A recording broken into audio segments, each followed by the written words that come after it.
जय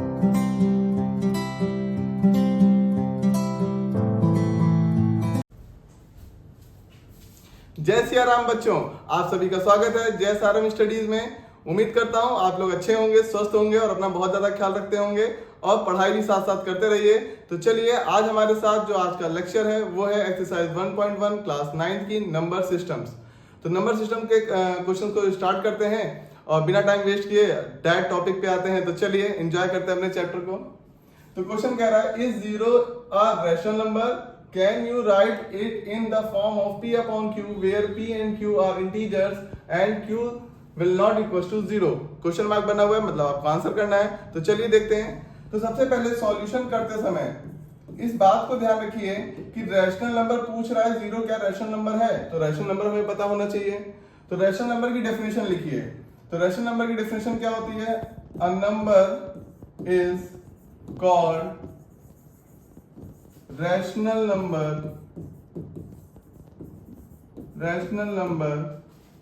when it can be written in the form of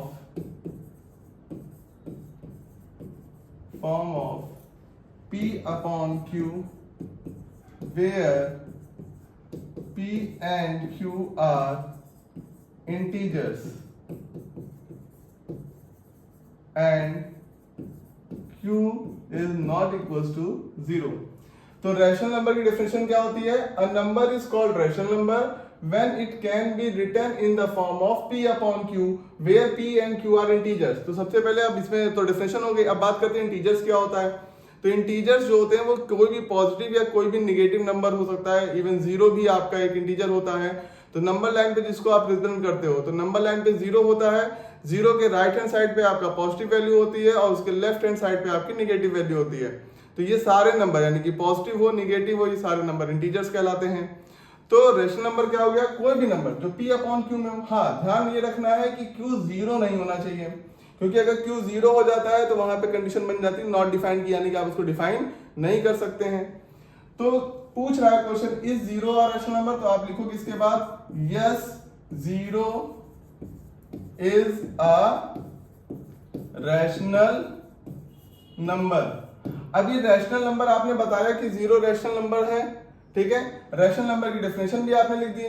तो क्या जीरो को हम p अपॉन q के फॉर्म में लिख सकते हैं, और जहां पे p और q इंटीजर हो और q जीरो ना हो? ठीक है, तो देखिए हम लिख सकते हैं क्या इसको? तो चलिए देखते हैं। तो जीरो लिखा हमने, ठीक है। अपॉन हमने क्या कर दिया, कोई भी आप इंटीजर डाल दीजिए, ठीक है। q क्या है? कोई इंटीजर है, कुछ भी डाल दीजिए। चाहे आप 1 डाल दीजिए, चाहे आप 2 डाल दीजिए, चाहे आप -3 डाल दीजिए, चाहे आप -1 डाल दीजिए। बस आप नीचे ध्यान रखेंगे, नीचे जीरो नहीं लिखेंगे। तो q कोई भी इंटीजर हो सकता है। बस क्वेश्चन कह भी रहा था, उसकी डेफिनेशन भी कह रही है कि q जीरो नहीं होना चाहिए, तो आपने q को जीरो नहीं रखा है। p आपका हमेशा इस कंडीशन में हमेशा जीरो होगा, क्योंकि क्वेश्चन ही कह रहा है कि जीरो को बताना है रैशनल नंबर है या नहीं है। तो आपका p हमेशा क्या रहेगा? जीरो रहेगा। तो yes, zero is a rational number. It can be represented in the form of p upon q where p and q are integers and q is not equals to 0। तो where p and q are integers हैं और q आपका zero नहीं है, और आप लिख भी सकते हैं कि p is equals to 0 और q आपका कोई भी इंटीजर हो सकता है, एनी इंटीजर, ठीक है। बस एक्सेप्ट देन जीरो, बस जीरो मत रखिएगा, ठीक है। तो ये आपका सॉल्यूशन हो गया। क्वेश्चन क्या था? Is zero is the rational number, आपने उसका आंसर कर दिया, yes zero is the rational number. Rational number की आपने डेफिनेशन भी लिख दी। फिर क्वेश्चन कहता है, can you write it in the form of p upon q where p and q are integers where q is not equal to 0। तो आपने ये भी कर दिया कि 0/1, 0/2, 0/-3, 0/-1, ये सभी आपके क्या हैं? ये सभी आपके p अपॉन q के फॉर्म में हैं, जहां पे p आपका हमेशा क्या रहेगा? जीरो रहेगा, और q कोई भी इंटीजर हो सकता है एक्सेप्ट देन जीरो। तो इस तरह से अगर आप अपने क्वेश्चन को करेंगे तो आपको फुल में फुल मार्क्स मिलेगा। इंपॉर्टेंट क्वेश्चन है, कई बार एग्जाम में पूछा गया है, ठीक है। चलिए नेक्स्ट क्वेश्चन की तरफ आगे बढ़ते हैं। नेक्स्ट क्वेश्चन क्या कह रहा है? Find 6 rational number between 3 and 4। इस क्वेश्चन को करने के बहुत सारे तरीके हैं, ठीक है। जो आपके आईसीएसई बोर्ड के बच्चे होते हैं उनको एक फॉर्मूला भी बताया जाता है, तो खैर हम फॉर्मूले पे नहीं जाएंगे क्योंकि आपका एनसीईआरटी पैटर्न है। तो 2 तरीके मैं आपको सिखाऊंगा, उन 2 तरीकों से आप इसके सॉल्यूशन को निकाल सकते हो। तो चलिए देखते हैं कैसे करेंगे इसके सॉल्यूशन को। तो मैं यहाँ पे 2 पार्ट्स में डिवाइड कर दे रहा हूँ बोर्ड को, एक फर्स्ट मेथड और सेकंड मेथड। तो यहाँ पे देखिए, ध्यान दीजिएगा कितने नंबर पूछे गए हैं, 6 नंबर पूछे गए हैं। तो आप हमेशा जितने नंबर भी पूछे जाएं कि 6 नंबर बताइए, 7 नंबर बताइए, उसमें एक ऐड कर लीजिएगा, ठीक है। तो आप क्या करेंगे, n इज इक्वल टू क्या हो जाएगा, 6 प्लस 1 इज इक्वल टू 7। तो n यानी कि जो आपको नंबर निकालने हैं वो आपको 6 निकालने हैं, लेकिन जो रूल होता है वो ये होता है कि उसमें एक नंबर आप ऐड कर देंगे। अब ये जो नंबर ऐड करके आपको मिला और जो नंबर दे रखा है, जैसे 3 दे रखा है और यहाँ पे 4 दे रखा है, दोनों के बीच में थोड़ा सा गैप बना दीजिए। 3 को 7 से मल्टीप्लाई करेंगे और 7 से ही डिवाइड करेंगे। अब 7 से क्यों किया वो तो मैंने आपको बता ही दिया। यहाँ उसी तरीके से 4 को 7 से मल्टीप्लाई करेंगे और 7 से डिवाइड करेंगे। तो बेसिकली ये नंबर आपका कितना हो चुका है, 21/7, और ये नंबर आपका हो गया है 28/7। अब ध्यान रखिएगा, इस मेथड से हमेशा एग्जैक्टली जो है उतने ही नंबर निकलेंगे जितने नंबर आपको पूछे गए हैं। जैसे आपसे 6 पूछा गया तो 6 ही नंबर इनके बीच में निकलेगा। देखिए कैसे, इसको आप क्या लिखेंगे, अगला नंबर 22/7। अब देखिए 22 28 से छोटा है ना और 21 से बड़ा है, तो दोनों के बीच में आएगा। फिर इसी तरीके से 23/7, 24/7, 25/7, 26/7, 27/7। तो इस तरह से देखिएगा, काउंट करिए आप। तो 1 2 3 4 5 6, तो 6 नंबर आपने इन सभी नंबर्स के बीच में निकाल लिए हैं। तो इस तरह से आपका ये पहला मेथड हुआ। दूसरे मेथड में आप क्या करेंगे, चलिए ये भी सीखते हैं। सेकंड मेथड में क्या करिए, दोनों नंबर को ऐड करिए। तो 3 प्लस 4 को ऐड करिए और 2 से डिवाइड कर दीजिए। तो 3 और 4 को ऐड करेंगे तो कितना आ जाएगा, 7 डिवाइडेड बाई 2। अब आप इसको इसी फॉर्म में लिखे रहने दीजिए, इसका फॉर्म मत चेंज करिए, डेसिमल फॉर्म मत करिए, क्योंकि क्या कह रहा है, फाइंड 6 रैशनल नंबर। अगर आपने डिवाइड करके डेसिमल में लिख दिया, कई बार स्कूलों में बता देते हैं, कई बार अलग अलग जगह ये बताया जाता है कि आप डेसिमल में कर दीजिए, लेकिन देखिए वो गलत है, क्योंकि डेसिमल जो है वो डेसिमल नंबर हो गया, वो रैशनल नंबर तो रह नहीं गया। हालांकि डेसिमल नंबर भी अपने आप में एक रैशनल नंबर होता है, लेकिन हमको वो दिखाना है, रिप्रेजेंट करना है रैशनल फॉर्म में, यानी कि हमें P/Q के फॉर्म में रिप्रेजेंट करना है। अगर हमने 3.5 कर दिया 7/2 को, तो वो डेसिमल फॉर्म हो गया, वो रैशनल फॉर्म नहीं रह गया। तो इस बात का ध्यान रखेंगे। तो आपका देखिए 7/2 आया। अब ये एग्जैक्टली बीच में आएगा 3 और 4 के, एग्जैक्टली बीचों बीच, उसका एकदम बीचों बीच का नंबर है, ठीक है। 3 और 4 के एकदम बीचों बीच का नंबर क्या है, 7/2। तो एक नंबर अभी निकला। सेकंड में क्या करेंगे, अब इन दोनों को ऐड करेंगे और 2 से डिवाइड कर देंगे, ठीक है। तो इन दोनों को ऐड करके जब 2 से डिवाइड करेंगे तो इसके बीच में एग्जैक्ट एक नंबर निकल के आएगा। तो चलिए मैं आपको करके दिखाता हूं। तो एलसीएम ले लेंगे, तो एलसीएम हो जाएगा 2, फिर यहां हो जाएगा 6 प्लस 7, तो 6 प्लस 7 कितना हो जाएगा, 13, 13/2। 13/2 को डिवाइड करेंगे 2 से, यही बताया था ना, 2 से डिवाइड करते हैं। अब इतना तो आपको पता ही होगा, 13/2 ये हो जाएगा मल्टीप्लाई का साइन और 2 हो जाएगा रेसिप्रोकल, यानी कि 1/2, यानी कि 13/4। तो एक नंबर आपको और मिल गया 13/4, और वो इन दोनों के एग्जैक्टली बीच में आएगा, ठीक है। तो मैं इसको लिख सकता हूं 3, 13/4, 7/2, 4। अब हमारे पास देखिए 2 नंबर आ गए।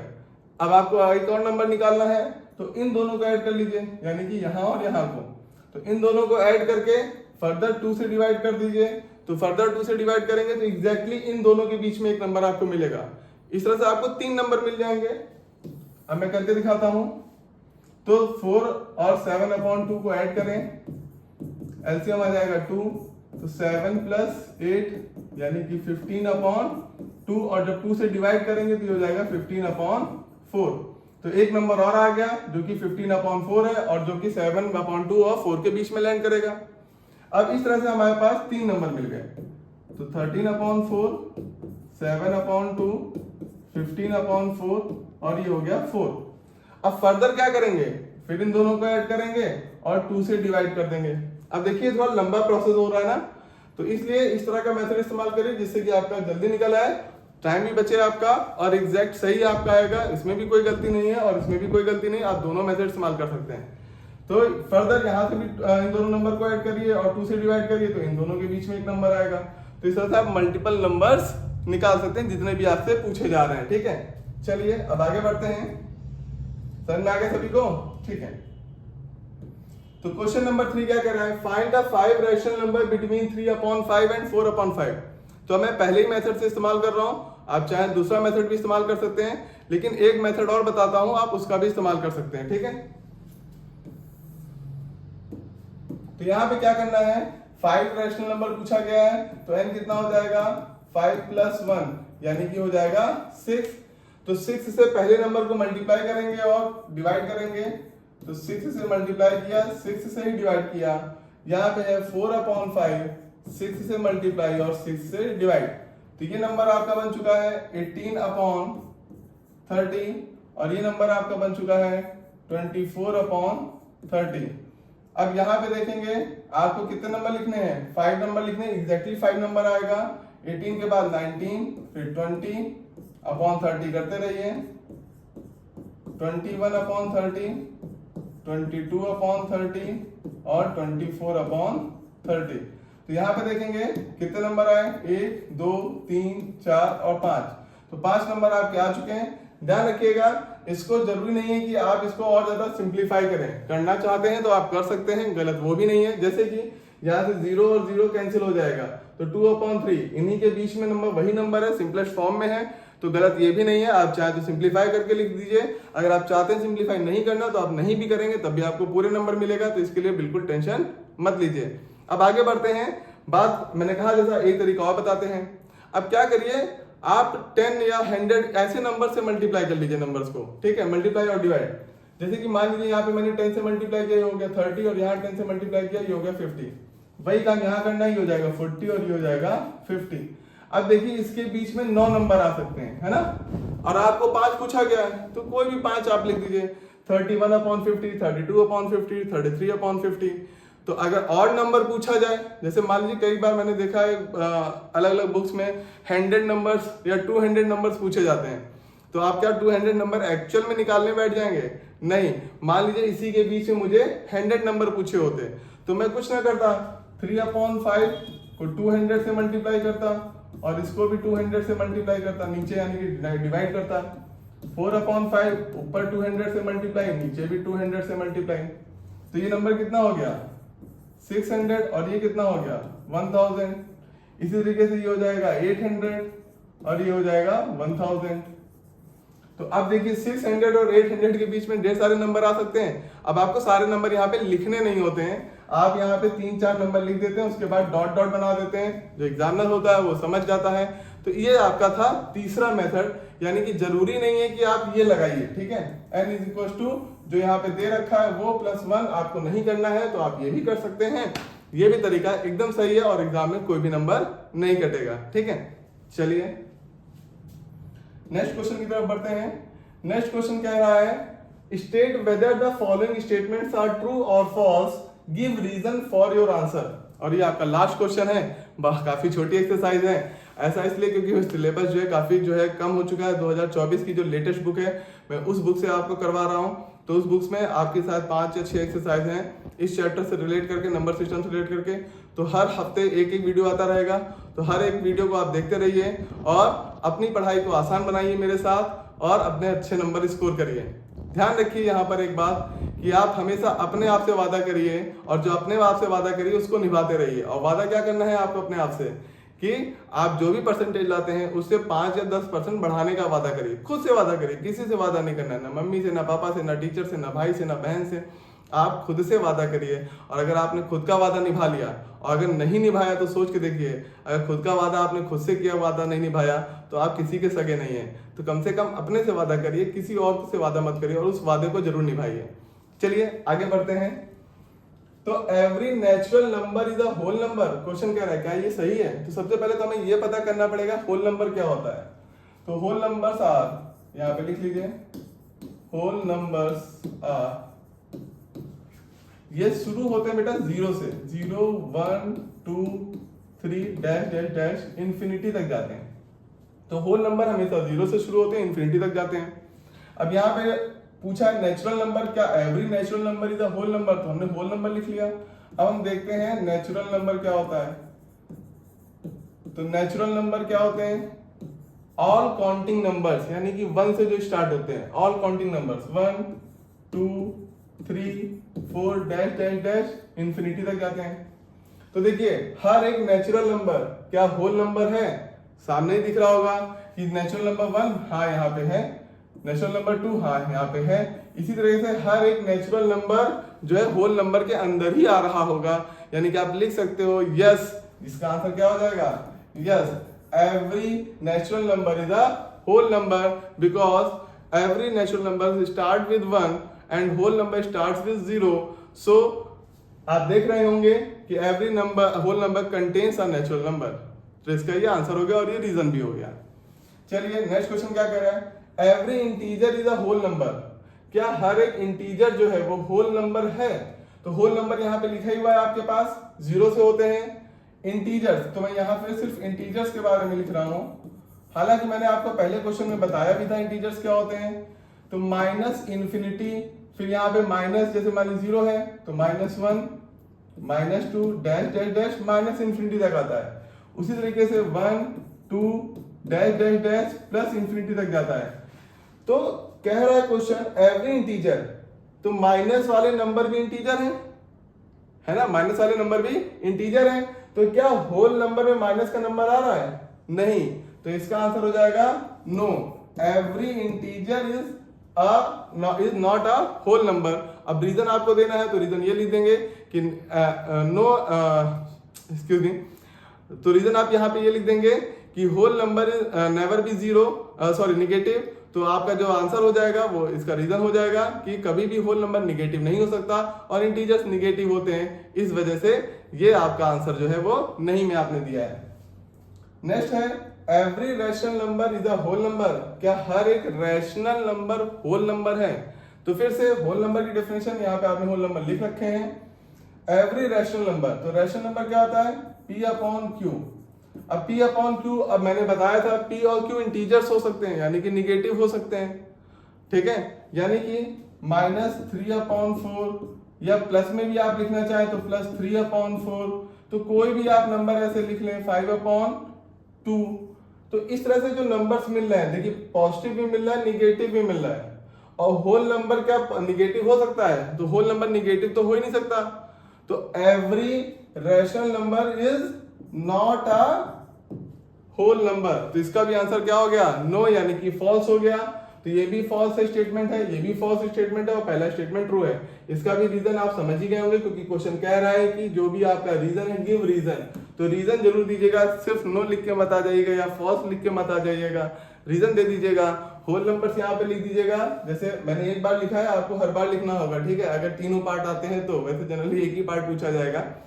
तो होल नंबर लिखिएगा, फिर जो भी है, जैसे रैशनल नंबर है तो मैंने रैशनल नंबर लिख दिया, इंटीजर्स है तो मैंने इंटीजर्स लिख दिया, नेचुरल नंबर है तो मैंने नेचुरल नंबर लिख दिया।